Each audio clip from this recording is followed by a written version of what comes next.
अस्सलामुअलैकुम। बुलेटिन में खुशामदीद। मैं हूं शाहजेब अहमद और मैं हूं सबा शेख। बुलेटिन का आगाज करेंगे कराची से, जहां लांडी एक्सपोर्ट प्रोसेसिंग जोन में खौफनाक आग लगी। गुज़िश्ता शाम एक फैक्ट्री में लगने वाली आग ने 3 फैक्ट्रियों को लपेट में ले लिया। प्लास्टिक फैक्ट्री की आग पर काबू पा लिया गया है। गत्ते और कपड़े की फैक्ट्री में लगी आग पर अब भी काबू पाने की कोशिश की जा रही है। यासिर हुसैन की रिपोर्ट में देखिए।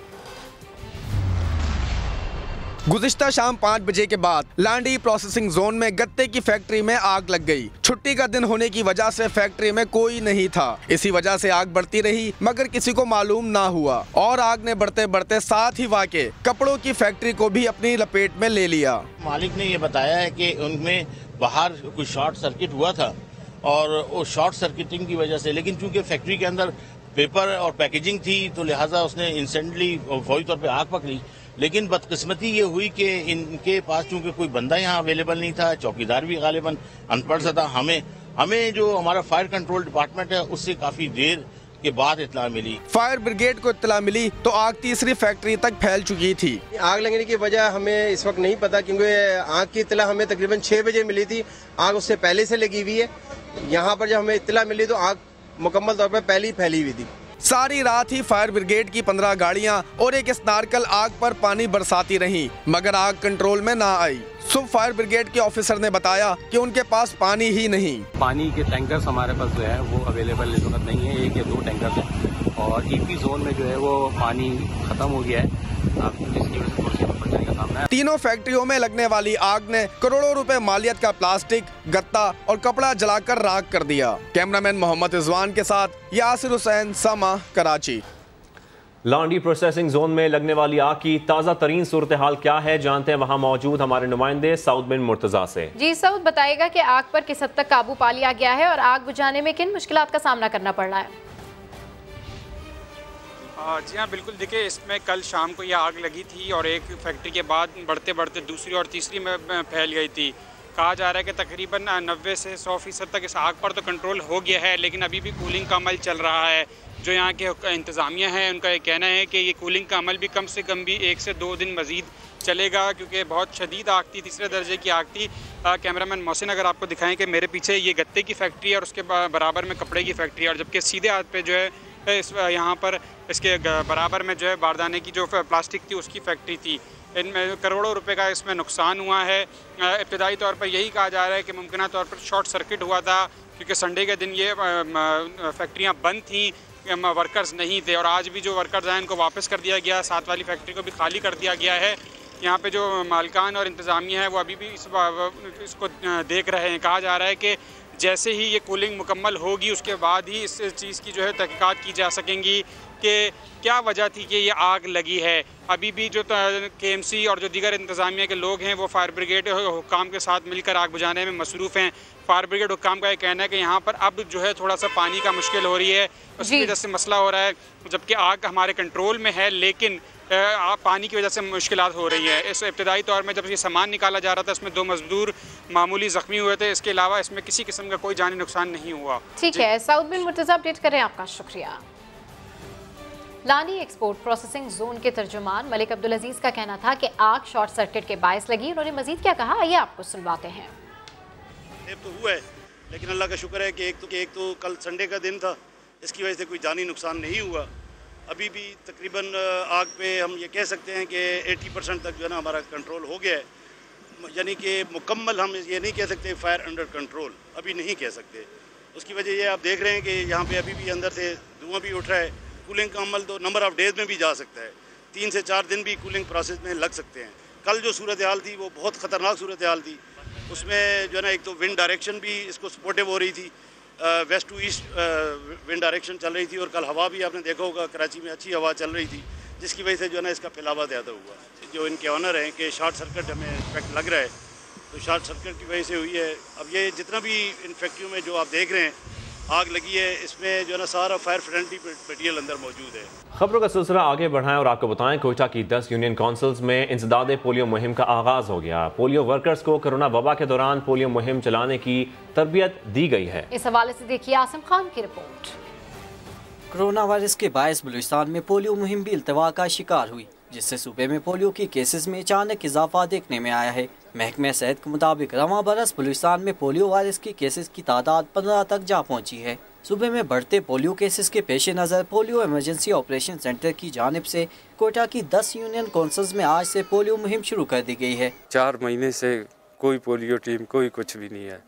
ये तो बहुत अच्छा हो जाएगा कि इन बच्चों की सहूलत के लिए और बच्चों को ज़िंदगी में माजूरी से बचाने के लिए बहुत अच्छा इकदाम है। पोलियो वर्कर्स को कोरोना वायरस की सूरत हाल में पोलियो मुहिम चलाने की तरबियत भी दी गई है। खास बात ये है कि कोरोना के हवाले से हमें जो SOPs पर अमल करने की हिदायत दी गई है, तो उसमें ये है कि हमें ख़ास तौर पर अपने हैंड वॉश करने, मास्क का इस्तेमाल कैसे करना है।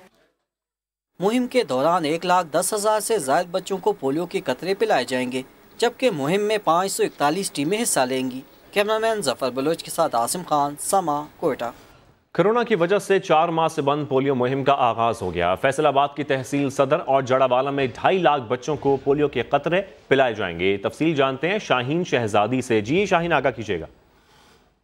बिल्कुल, फैसलाबाद में 4 माह से रुकी पोलियो वायरस की मुहिम का दोबारा से आगाज़ कर दिया गया है। ये पोलियो वायरस की मुहिम कोरोना वायरस की वजह से रोक दी गई थी और इस वक्त फैसलाबाद के और तहसील जड़ावाला के तकरीबन 44 यूनियन कौंसल में 2.5 लाख बच्चों को पोलियो के कतरे पिलाए जाएंगे, जिसमें पोलियो की 600 से ज़्यादा टीमों ने हिस्सा लिया है। और doctor Bilal, district health officer के मुताबिक जो ये टीमें हैं उनके साथ वालिदैन भरपूर तावन करें, बच्चों को पोलियो के कतरे पिलाएँ। रवां साल फैसलाबाद में 3 केसेस पोलियो के सामने आए थे और मुतादिद बार पोलियो वायरस के खतरे ने सर उठाया था और शहरियों में खौफ की लहर दौड़ा दी थी। अब जो है वो दोबारा से पोलियो मुहिम का आगाज़ कर दिया गया है और तकरीबन जो पीपल्स कॉलोनी के 3 इलाके हैं वहाँ पर इस वक्त पोलियो के कतरे पिलाए जा रहे हैं। जी ठीक है, शाहीन शहजादी अपडेट करी थी, आपका शुक्रिया। बिलावल भुट्टो से मुलाकात के लिए मुस्लिम लीग नून का 3 रुकनी वफ्द बिलावल हाउस लाहौर पहुंच गया।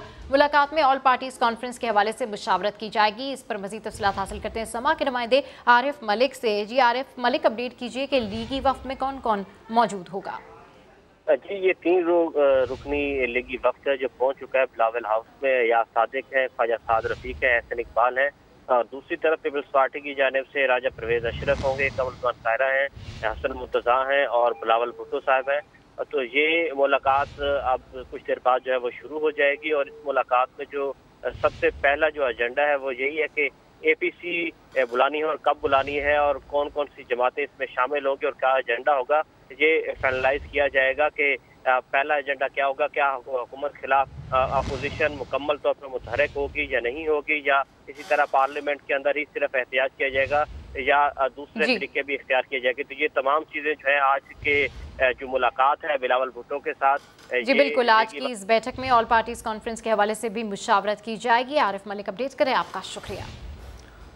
वज़ीर ख़ारजा शाह महमूद कुरैशी ने कहा है दोहरी शहरियत रखने वाला सेनेट और कौमी असम्बली का रुकन नहीं बन सकता। किसी दूसरे अहदे के लिए ऐसी कोई कानूनी कतगन नहीं। मुआवनीन खुसूसी और मुशीरों की दोहरी शहरियत के मामले पर अपने बयान में शाह महमूद कुरैशी ने कहा आइन के तहत वज़ीर आज़म मुशीर तैनात कर सकता है। वज़ीर आज़म ने कानून के मुताबिक टेक्नोक्रेट्स तैनात किए हैं। वज़ीर आज़म इमरान खान और तहरीक इंसाफ ने हुकूमती अहदेदारों की दोहरी शहरियत और असासों की तफसीलात सामने लाकर नई रिवायत डाल दी। आज तक किसी जमात ने ऐसा नहीं किया। वज़ीर ख़ारजा ने कहा मफादात के तसादुम से बचने के लिए तहरीक इंसाफ ने वाज़ेह पॉलिसी अपनाई है। और अभी आपको बताएं कि गवादर एयरपोर्ट की तामीर का काम शुरू हो गया है। पाकिस्तान के इस बड़े मंसूबे पर $23 करोड़ लागत आएगी। Chairman CPEC authority Asim Salim Bajwa ने कमेटी को ब्रीफिंग दी है। इसकी मजीद तफसीलात जानते हैं शकील अहमद से। जी शकील अहमद, अपडेट कीजिए, ब्रीफिंग में मजीद क्या कहा।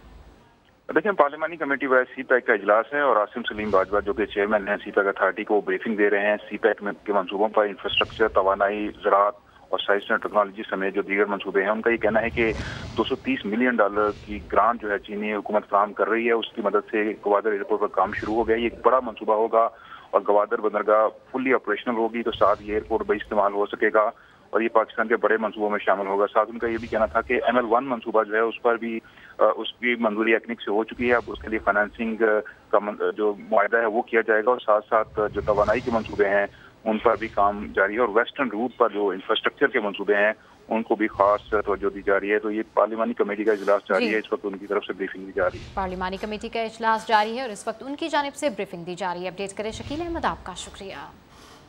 आगे बढ़े और आपको बताएं, हुकूमती दावे अपनी जगह, लेकिन नेपरा ने मुल्क भर में गैर एलानिया लोड शेडिंग का एतराफ़ कर लिया है। कई शहरों से ओवर बिलिंग की शिकायतें भी मौसूल होने के बाद अवामी समात का फैसला कर लिया गया है। मजीद जानते हैं सवाल से समा के नुमाइंदे वहाब कामरान से। वहाब बताइएगा, अवामी समात कब होगी? देखिए जी, 21, 22 और 24 जुलाई को समातें होनी है। शिकायत मौसूल हुई हैं ओवर बिलिंग के हवाले से भी और बिजली की तवील गैर एलानिया लोड शेडिंग के हवाले से भी। अथॉरिटी ने हुकूमत को मुस्तरद दी है, जिनमें रोजाना मैसेज आता है मिनिस्ट्री ऑफ पावर का कि मुल्क में कहीं भी लोड शेडिंग नहीं हो रही। मुल्क के मुख्तलिफ इलाकों में गैर एलानिया लोड शेडिंग हो रही है। नेपरा ने मुल्क भर में गैर एलानिया लोड शेडिंग का एतराफ़ कर लिया है कि इलेक्ट्रिक के अलावा 7 बिजली कंपनियों के खिलाफ शिकायतों के ढेर लग गए हैं। बहुत शुक्रिया आपका वहाब। सेपको के सताए अवाम सड़कों पर निकल आए। 3 रोज से खराब ट्रांसफार्मर तब्दील ना करने के खिलाफ सक्कर में एहतजाज किया। वहाँ क्या सूरत हाल है, ये जानते हैं समा के नुमाइंदे साहिल जोगी से। जी साहिल जोगी, अपडेट कीजिए, क्या कहना है यहाँ पर मुजाहिरीन का? बिल्कुल, सक्कर के शहर ये 3 रोज से ट्रांसफार्मर खराब होने के लिए उन्होंने एहतजाज मुजाहरा किया है कि ट्रांसफार्मर खराब हो गया है। अयूब गेट किराए किए, खवातीन बच्चे मर्द उन्होंने टायर जलाकर और शीशे रखकर रोड ब्लॉक कर दिया है और एहतजाज मुजाहरा करते हुए वो सेपको इंतजामिया के खिलाफ शदीद नारेबाजी कर रहे हैं। उनका ये कहना है कि 3 रोज से ट्रांसफार्मर खराब है लेकिन वो तब्दील नहीं किया जा रहा है, जबकि एसडीओ सेपको जो है हमसे पैसे मांग रहा है। पैसे न देने के हवा के बाद जो है वो हमें ट्रांसफर तब्दील नहीं करके दे रहे हैं, तो इसलिए हम एहतजाजी मुजाहरा कर रहे हैं। और रोड ब्लॉक होने के बाद जो है ट्रैफिक भी वो जो बंद हो गई है। मुजाहिरीन का ये कहना है कि एक तो शदीद गर्मी है तो दूसरी जानब 3 रोज से बंद है, इसलिए हम जो है घरों में रहना मुश्किल है। ठीक है साहिल जोगी, अपडेट करें, आपका शुक्रिया। एबटाबाद में पसंद की शादी करने वाले जोड़े का कत्ल, लड़की के भाई ने दोनों की फायरिंग करके जान ले ली। मजीद जानते हैं हमारे नुमाइंदे आतिफ कयूम से। आतिफ बताएगा, मुलजिम को गिरफ्तार किया गया है अब तक? जी हाँ, ये वाक़या जो था बुर्ज का इलाका है, एबटाबाद का दूर रफ्ता एरिया था, वहाँ पे ये वाक़या पेश आया था कि राशिद और सबा ने जो है चंद दिन कबल जो है पसंद की शादी की थी। आज जो है लड़की के जो भाई है जहांगीर, उसने उन्हें अपने ही घर में जो है दोनों को कत्ल कर दिया है। जो SHO हवेलियत देता है सलीम और नफरी ने जो है उसको चंद घंटे में ही जो है छापामारी के दौरान जो है जहांगीर को गिरफ्तार कर लिया है। और पुलिस का ये कहना है कि मुलजिम को जो है उन्होंने थाने जो है वो मुंतकिल कर रहे हैं और उसको से मजीद जो है वो तहकीकात करेंगे कि क्या वजह है कि मुलजिम ने अपने ही घर पे उन दोनों को क्यों कत्ल किया है। जी ठीक है आतिफ, बहुत शुक्रिया तफसीलात से। पाकिस्तान में कोरोना वायरस के यौमिया नए मरीजों की तादाद में वाज़ेह कमी आ गई है। गुज़िश्ता रोज 1579 नए केसेस रिपोर्ट हुए। पाकिस्तान में कोरोना वायरस का जोर टूटने लगा। फरवरी में पहला केस सामने आने के बाद से पाकिस्तान में मुतासरीन की तादाद में मुसलसल इजाफा होता रहा। जून में तो मामला तशवीशनाक हो गया, रोजाना हजारों नए मरीज सामने आने लगे। 14 जून को रिकॉर्ड 6825 लोगों में मूजी वायरस की तस्दीक हुई, मगर फिर मामलात में बेहतरी आई। जुलाई में नए केसों की तादाद नुमायां तौर पर कम होने लगी। 1 जुलाई को 4339 और 8 जुलाई को 3359 नए केस रिपोर्ट हुए। 12 जुलाई को 2769 अफराद में वायरस की तस्दीक हुई, मगर 16 जुलाई को 2085, 17 जुलाई को 1918 केस सामने आए और 18 जुलाई को नए मरीजों की तादाद मजीद कम होकर 1579 पर पहुंच गई, जो 27 मई के बाद योमिया मुतासरीन की कम तरीन तादाद है। फैसलाबाद वालों के लिए खुशखबरी, 5 माह से कोरोना के मरीजों के लिए मुख्तस गुलाम मोहम्मदाबाद अस्पताल आम मरीजों के लिए खोल दिया गया है। इस वक्त अस्पताल में कोरोना का कोई मरीज भी मौजूद नहीं है। शाहीन शहजादी की रिपोर्ट में देखिए। फैसलाबाद के गुलाम मोहम्मदाबाद जनरल अस्पताल में तकरीबन 5 माह के बाद आज ये पहला दिन है जब यहाँ कोरोना का कोई भी मरीज मौजूद नहीं है। फ्रंट लाइन वर्कर्स के लिए तो खुशी की बात है ही, ये शहरियों की भी जीत है जिनके एहतियात की बदौलत ये सब कुछ मुमकिन हुआ।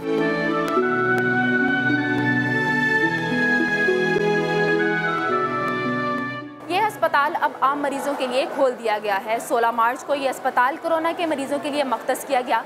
23 मार्च को यहाँ पहला मरीज लाया गया और 5 माह में तकरीबन 3000 के करीब मरीजों की स्क्रीनिंग की गई, जिनमें 462 मरीज पॉजिटिव आए और 72 के करीब मरीज जान की बाजी हार गए। फैसलाबाद में कोरोना के मरीजों में 70% कमी वाक़या हुई है और इस वक्त दीगर अस्पतालों में तकरीबन 50 मरीज मौजूद हैं। शहरियों ने अगर एहतियात ना की तो ये अस्पताल दोबारा कोरोना के मरीजों से भर सकता है। इसलिए जहन में रखना होगा कि ये ईद शॉपिंग के बगैर भी गुजर सकती है।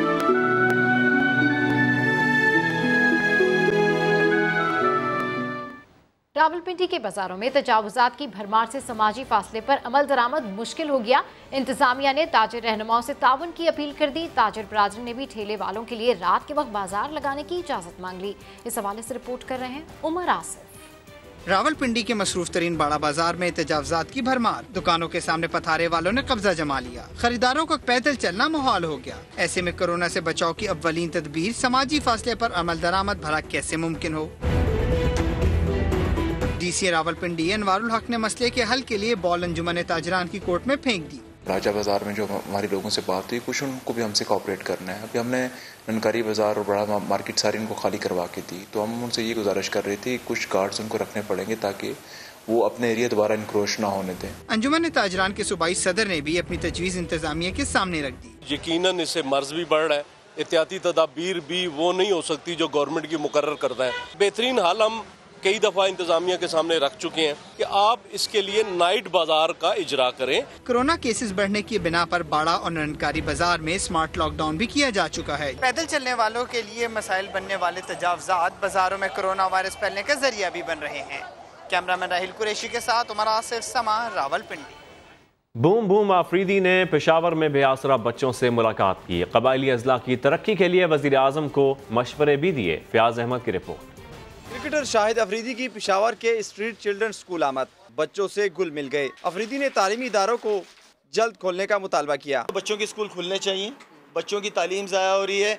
ऑनलाइन क्लासेस की तो मुझे बिल्कुल भी समझ नहीं आई, सिर्फ फॉर्मेलिटीज़ पूरी की जा रही हैं ताकि वो जो मंथली सैलरीज जाती हैं पेरेंट्स की तरफ से, वो एक बहुत बड़ा प्रेशर है।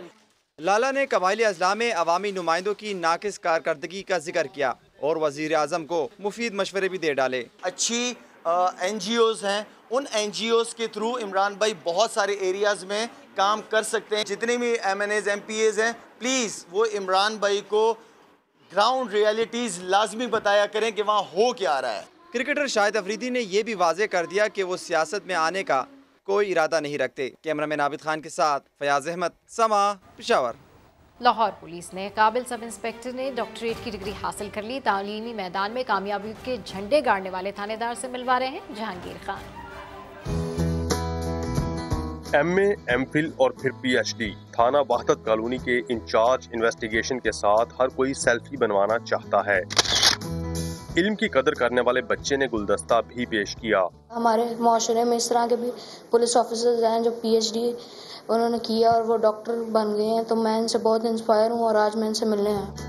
इस एहतराम और शोहरत की वजह तालीम है जो मोहम्मद इरफान ने पुलिस की थका देने वाली नौकरी के दौरान हासिल की। केमिस्ट्री में PhD करने वाले तफ्तीशी ऑफिसर डॉक्टर इरफान कहते हैं कि कामयाबी वालिदैन की दुआ और सीनियर अफसरान की हौसला अफजाई का नतीजा है। मेरी वालदा वालिदैन जो है उनका भी बड़ा रोल है, ठीक है, क्योंकि जब एक ऐसा भी टाइम आया था कि जब मैं इस सिचुएशन में फंस गया था कि मैं आया जॉब करूं या स्टडी जारी रखूं, तो उस सिचुएशन में मेरे वालिद साहब ने जो है वो मुझे जो है बड़ा हौसला दिया। सब इंस्पेक्टर इरफान को IG पंजाब की जानिब से PhD करने पर नकदी इनाम से भी नवाजा गया है। इरादे पुख्ता हो तो कठिन रास्ते भी मंजिल तक पहुंचने में मुश्किल नहीं पैदा कर सकते। Sub inspector doctor Mohammad Irfan इसकी बेहतरीन मिसाल है। कैमरामैन मोहम्मद अरशद के साथ जहांगीर खान, समा। कुछ मौसम की बात करेंगे। लाहौर के मुख्तलिफ इलाकों में मानसून की बरसात 5वें रोज भी हुई। बारिश का सिलसिला कब तक जारी रहेगा, इस हवाले से महकमा मौसमियात का क्या कहना है, जानते हैं समा के नुमाइंदे मोहम्मद लुकमान से। जी मोहम्मद लुकमान, अपडेट कीजिए। बरसात कल शाम तक जारी रहने का इम्कान है, ऐसा कहना है महकमा मौसमियात का? लाहौर समेत पाकिस्तान के बालाई इलाकों में बारिशों का सिलसिला जारी है। मानसून की वजह से होने वाली ये बारिशें जो हैं ये पिछले 5 रोज से जारी हैं। और ये जो मानसून का एक सबसे खूबसूरत बात ये होती है कि अगर एक शहर में कहीं बारिश होती कहीं नहीं होती तो लगता यही है कि इस हिस्से में खुश्की है और दूसरे हिस्से में जो बारिश हो रही है और कोई यकीन करने को तैयार नहीं होता। ये खास पैटर्न है बारिश का, मानसून का। और महकमा मौसमियात के मुताबिक अगले 24 घंटों में भी बारिशों की तवक्को है और ये जो मौजूदा सिलसिला है ये मंगल की शाम तक या बुध की सुबह तक जारी रह सकता है। जी ठीक है मोहम्मद लुकमान, आपका शुक्रिया। और अब बात करेंगे कराची के मौसम की, जहां आसमान पर बादल तो छाए हैं लेकिन ये बरसेंगे नहीं। महकमे मौसमियात के मुताबिक 25 जुलाई के बाद बारिश मुतवक्के है। इस हवाले से मजीद बात करेंगे समा के नुमाइंदे खुर्शीद आलम से। जी खुर्शीद, अपडेट कीजिएगा। मैं इस वक्त मौजूद हूँ डायरेक्टर मेट सरदार सरफराज साहब के साथ, और उनसे हम मालूम करेंगे कराची में बारिश की मजीद क्या पेशगोई वो कर सकते हैं। सर, क्या कहेंगे, कराची में मजीद बारिशें और कितनी होंगी? जी देखिए, जो जैसे कि पहले 2 स्पेल गुजरे हैं, इस तरह का स्पेल फिलहाल अगले 4-5 दिन तक तो नहीं है। 25 तारीख को लग रहा है कि दोबारा से कोई मानसून हवाओं का दाखिला होगा ईस्टर्न सिंध में, और फिर वो बढ़ता हुआ कराची की तरफ आएगा। तो 25-26 को इम्कान है कि उस तरह का मॉडरेट या हैवी स्पेल आ सकता है। उससे पहले यही, जैसे आप देख रहे हैं कि पार्टली क्लाउडी मौसम होगा, और जनरली और रात में और सुबह में हल्की बूंदाबांदी, कहीं फुहार और कहीं हल्की बारिश का इम्कान रहेगा। मानसून बारिश की एक तरह से एक आप उसे कह लें ड्रॉबैक होती है या फीचर होती है उसकी, कि किसी जगह में बहुत ज़्यादा पड़ती है, किसी जगह में कम पड़ती है। तो ये सिस्टम चूँकि कराची के जनूब में से गुजरा है, ये भी और पिछला भी, तो इस वजह से जनूबी हिस्सों में ज़्यादा बारिश हुई है और ज़्यादा नॉर्थ तक वो उन हवाओं का कह लें कि दाखिला नहीं हुआ है। लेकिन उम्मीद है, अभी तो दिन बाकी हैं, उनकी भी ख्वाहिश पूरी हो जाएगी और इंशाल्लाह अगले स्पेल में उम्मीद है कि उधर भी बारिश हो जाएगी। जी बिल्कुल, वैसे तो कराची में 25 से कुछ बारिशों की पेशगोई कर दी गई है, लेकिन नॉर्थ कराची के और जो शिमाली इलाकों के रहने वाले लोग हैं कराची के, वो भी थोड़ा पुरुम्मीद रहें, बारिश हो सकती है। सिंध सरकार और कराची इंतजामिया ने शहरियों को इतना आजिज कर दिया है कि बारिश की उम्मीद तो लगा रखी है, लेकिन साथ में डर भी है कि घड़े में ना गिर जाएं, ट्रैफिक में ना फंस जाएं, घरों में पानी ना आ जाए। चाहते हैं कि कराची में बारिश हो, क्योंकि कराची में शदीद गर्मी है 2-3 दिनों से, और पिछली मरतबा जो बारिश हुई थी उसमें काफ़ी लोगों को मुश्किलात थी। मौसम तो बेहतर है, मगर जब बारिश हो जाती है मुश्किलात तो सबसे ज़्यादा दुकानदार बंदों को होता है, क्योंकि वो दुकान जब बंद कर उसके बाद जब घर जाता है रोडों के हालात आपके सामने, कोई गटर में गिर रहा होता है, कोई खड्डे में गिर रहा होता है। जहाँ हम 1 घंटे में पहुँचते हम 10 घंटे में पहुँचते। जब अल्लाह मियाँ का हुक्म होता है बारिश हो जाती है, लेकिन बारिश होती है इससे पानी आपको पता है कितना जमा होता है, कीचड़ पानी हो जाती है, परेशानी होती है। भाई क्या करें, इस वजह से रास्ते बंद होते हैं, पानी इतना भरा हुआ होता है। बारिश होती है तो इतना पानी होता है जगह के पर, और लाइट चली जाती है, घंटों लाइट नहीं होती।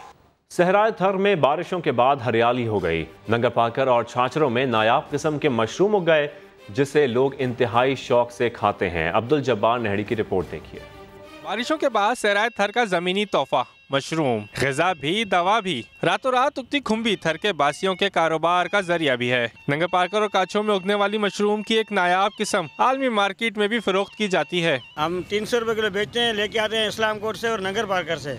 बारिश में होती है और ये ढूंढ के लाते हैं, बेचारे गरीब लोग हैं, उनका भी गुजारा हो जाता है, हमारा भी हो जाता है। थरी कहते हैं मशरूम के एक नहीं कई फवाइद हैं। पका कर खाएं और खुश्क होने पर बतौर दवा इस्तेमाल करें। साल में 1-2 महीना होती है बारिश में का जो पाउडर जो है जोड़ों के दर्द में काम आता है और बनसार में भी काम आता है, दवाई में भी काम आता है। ये इस अजीब पौधे की जड़, तना, शाखें, पत्ते और फूल नजर नहीं आते, मगर फिर भी फल देता है। गिफ्ट के तौर पे रिश्तेदारों के अंदर भेजते हैं, फ्रेंड्स के अंदर भेजते हैं। मक्की की पीस जो खाते हैं, मुर्गी खाते हैं, वेजिटेरियन के लिए ये बहुत ही अच्छी चीज़ है। अब्र रहमत से जन्म लेने वाली ये नेमत थोड़ी हिकमत अमली से लोगों के वसी रोजगार और मुल्क को करोड़ों रुपए के ज़रिए मुबादला कमाने का जरिया बन सकती है। अब्दुल जब्बार, समाज छाछरो, थर पारकर।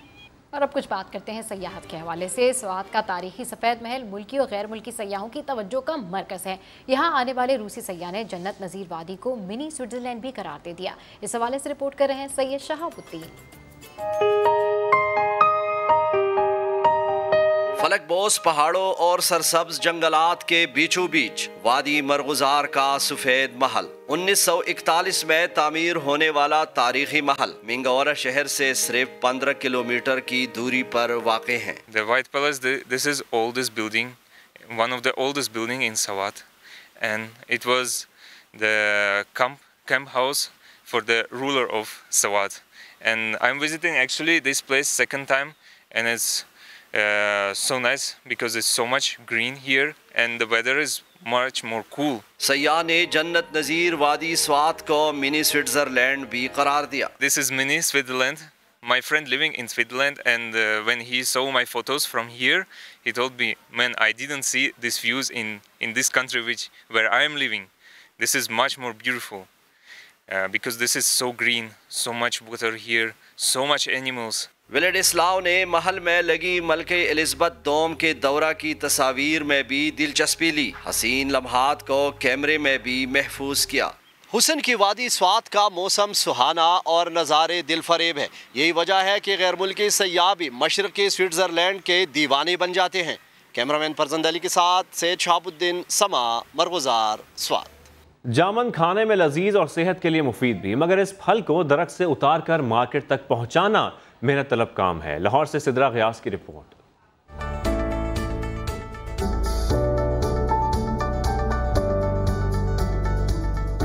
सावनी फल जामन इन दिनों चौबन पर है। सीढ़ी के जरिए दरख्त पर चढ़कर एक एक दाना महारत से उतारना आसान काम नहीं।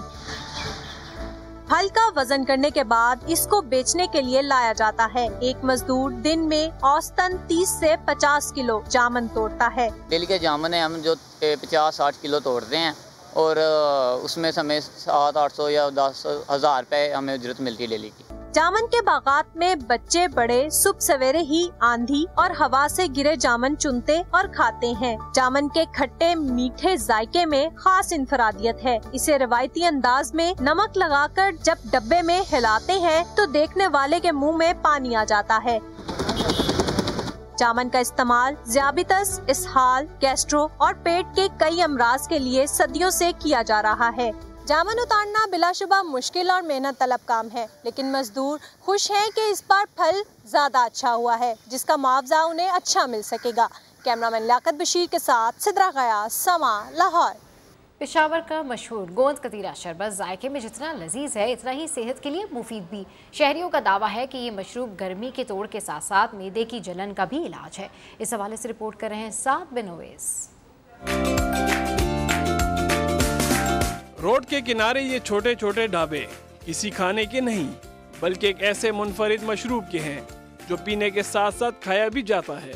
गोंद कतीरा शरबत के अज्जा में शामिल हैं काजू, बादाम, 4 मगज, ग्रोंदा, इसबगोल, मेवा और खजूर समेत 18 अशिया। पेशावर का बहुत मशहूर शरबत है ये और इसमें तकरीबन 18 आइटम डलते हैं, तो बहुत दूर दूर से इसको लोग पीने के लिए आते हैं। शहरी इस शरबत को गर्मी के तोड़ के साथ साथ जिगर मैदे की जलन के लिए भी मुफीद समझते हैं। हर जगह के लोग आते हैं और ये पीने के बाद बड़ी खुशी महसूस करते हैं कि अच्छी चीज़ पी है। गोंद कतीरा सेहत बख्श मशरूब की कीमत सिर्फ 80 रुपए है। कैमरामैन कामरान खान के साथ साद बिन ओवैस, समा, पेशावर। मजीद खबरों को भी बुलेटिन का हिस्सा बनाएंगे, लेकिन इस ब्रेक के बाद समा के साथ रहिए। Welcome back. ईरान में अमरीकी और इस्राएली इंटेलिजेंस के लिए जासूसी के इल्जाम में एक शख्स को फांसी दे दी गई। महमूद मौसवी को 2018 में जनरल कासिम सुलेमानी की जासूसी करते हुए गिरफ्तार किया गया। ताहम कासिम सुलेमानी के कत्ल से इसका कोई ताल्लुक साबित नहीं हुआ। फैसले पर एक ऐसे वक्त अमल दरामद किया गया है जब हज़ारों ईरानी सोशल मीडिया पर फांसी मत दो के नाम से मुहिम चला रहे हैं। 2 दिन कबल ईरानी महकमा एविएशन और स्पेस के रिटायर्ड मुलाजिम रजा असगरी को CIA के लिए जासूसी के जुर्म में फांसी दे दी गई थी। सऊदी अरब के फरमानरवा शाह सलमान बिन अब्दुल अजीज़ की तबीयत नासाज हो गई है। सऊदी प्रेस एजेंसी के मुताबिक शाह सलमान को पित्ते में सोजिश की तकलीफ हुई। उन्हें तिब्बी मुआयने के लिए किंग फैसल स्पेशलिस्ट अस्पताल मुंतकिल किया गया। शाही बयान के मुताबिक सऊदी वली है शहजादा मोहम्मद बिन सलमान भी अस्पताल में मौजूद हैं। शाह सलमान इससे कबल 2010 में अमरीका में रीढ़ की हड्डी की सर्जरी करा चुके हैं। इन पर फालिज का दौरा भी पड़ चुका है और फिजियोथेरेपी के बावजूद उनके दोनों हाथ ठीक से काम नहीं करते। वो डेमनेशिया से भी मुतासिर बताए जाते हैं। मानसून की बारिशों में इजाफी पानी जखीरा करने के लिए वासा लाहौर ने ज़ेरे ज़मीन टैंक तैयार कर लिया है। टैंक में महफूज होने वाला पानी हॉर्टिकल्चर के लिए इस्तेमाल किया जाएगा। तहमीना अहमद की रिपोर्ट। 14,000 मुरब्बा फुट रकबे पर बना हौज 14 लाख गैलन बारिशी पानी जखीरा करेगा। बारिश जब भी होती लॉरेंस रोड और उससे मुलहका सड़कों पर कई फुट पानी खड़ा हो जाता, मगर अब ऐसा नहीं होगा। वासा ने इन सड़कों के नीचे पाइप बिछाकर बारिशी पानी जखीरा करने का इंतजाम कर लिया है। 100 मिलीमीटर अगर बारिश होती है तो ये टैंक उसके लिए काफ़ी है, सड़क पे पानी नहीं खड़ा होगा और ये पानी फिर बाद में यूज़ आप कर सकेंगे हॉर्टिकल्चर पर्पस के लिए और इसमें आप गाड़ियाँ भी भर सकेंगे, टैंकर जो शहर में ग्रीन बेल्ट्स को सैराब करते हैं। Water and sanitation agency Lahore ने 15 करोड़ रुपए की लागत से 15 फुट गहरा हौज बनाने का मंसूबा 3 माह में मुकम्मल करके ऑपरेशनल किया है। हमने एक और इजाफी टैंक खुला बनाया है जो कि 14 लाख गैलन के अलावा इजाफी कैपेसिटी मुहैया करेगा 2 लाख गैलन की। वासा हुकाम का कहना है कि शहर के मजीद 3 इलाकों में भी जेर जमीन टैंक्स बनाए जाएंगे। कैमरामैन लियाकत बशीर के साथ तहमीन अहमद, समा, Lahore. All Pakistan private schools association ने 15 अगस्त से स्कूल खोलने का ऐलान कर दिया है। मज़ीद तफसीलात हासिल करते हैं फराह रब्बानी से। जी फराह, अपडेट कीजिए। एक और ऐलान जो है वो सामने आ गया है, एसओपीज़ की बात भी हुई है और हुकूमत क्या इजाज़त दे रही है? जी बिल्कुल, प्राइवेट स्कूल एसोसिएशन की आज एक प्रेस कॉन्फ्रेंस जारी थी जिसमें ये ऐलान किया गया है कि 15 अगस्त से स्कूल्स खोल दिए जाएंगे। प्राइवेट स्कूल एसोसिएशन का यही कहना है कि हम अपने अखराजात अब मजीद नहीं उठा सकते, या तो मजीद स्कूल बंद हो जाएंगे या फिर हमें स्कूल्स खोलने की इजाज़त दी जाए। उनका यही कहना है कि अगर गवर्नमेंट ने उनको इजाज़त ना दी स्कूल्स खोलने की तो वो लोग लॉन्ग मार्च करेंगे, इस्लामाबाद को भी बंद करेंगे और जो हो सका वो करेंगे। उनका यही कहना है कि हम स्टूडेंट्स का जो हर्ज हो रहा है उसको मजीद बर्दाश्त नहीं कर सकते। जो सितंबर का कहा गया है स्कूल्स खोलने का वो बहुत देर है, जिसकी वजह से अखराजात को भी बर्दाश्त करना और स्टूडेंट्स के मसाइल को देखकर ये फैसला किया है कि हम स्कूल खोलेंगे। वो कहते हैं कि सारे एसओपीज को हम फॉलो करेंगे। ठीक है, school all Pakistan school association का ये कहना है कि सारे एसओपीज को फॉलो करेंगे, जबकि 15 अगस्त से स्कूल खोलने का भी ऐलान कर दिया। फराह रब्बानी अपडेट करिए, आपका शुक्रिया। और बुलेटिन के आखिर में आपको बताएं कि सूफी शायर मौलाना जलालुद्दीन रूमी और शाह शम्स तब्रेज़ पर लिखी जाने वाली किताब मोहब्बत के 40 उसूलों को फारस ने अपनी मुसव्वरी में ढालने का आगाज कर दिया। साद बिन अवैस की रिपोर्ट देखिए।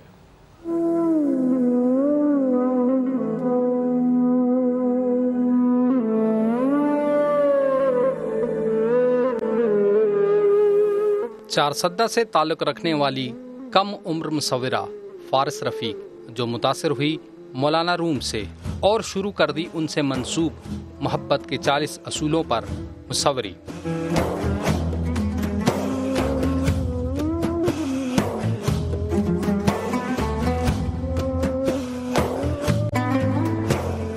फारिस ने अपने ब्रश के स्ट्रोक से कमरे की दीवार पर भी सूफी इज़्म के अक्स नुमाया किए हुए हैं।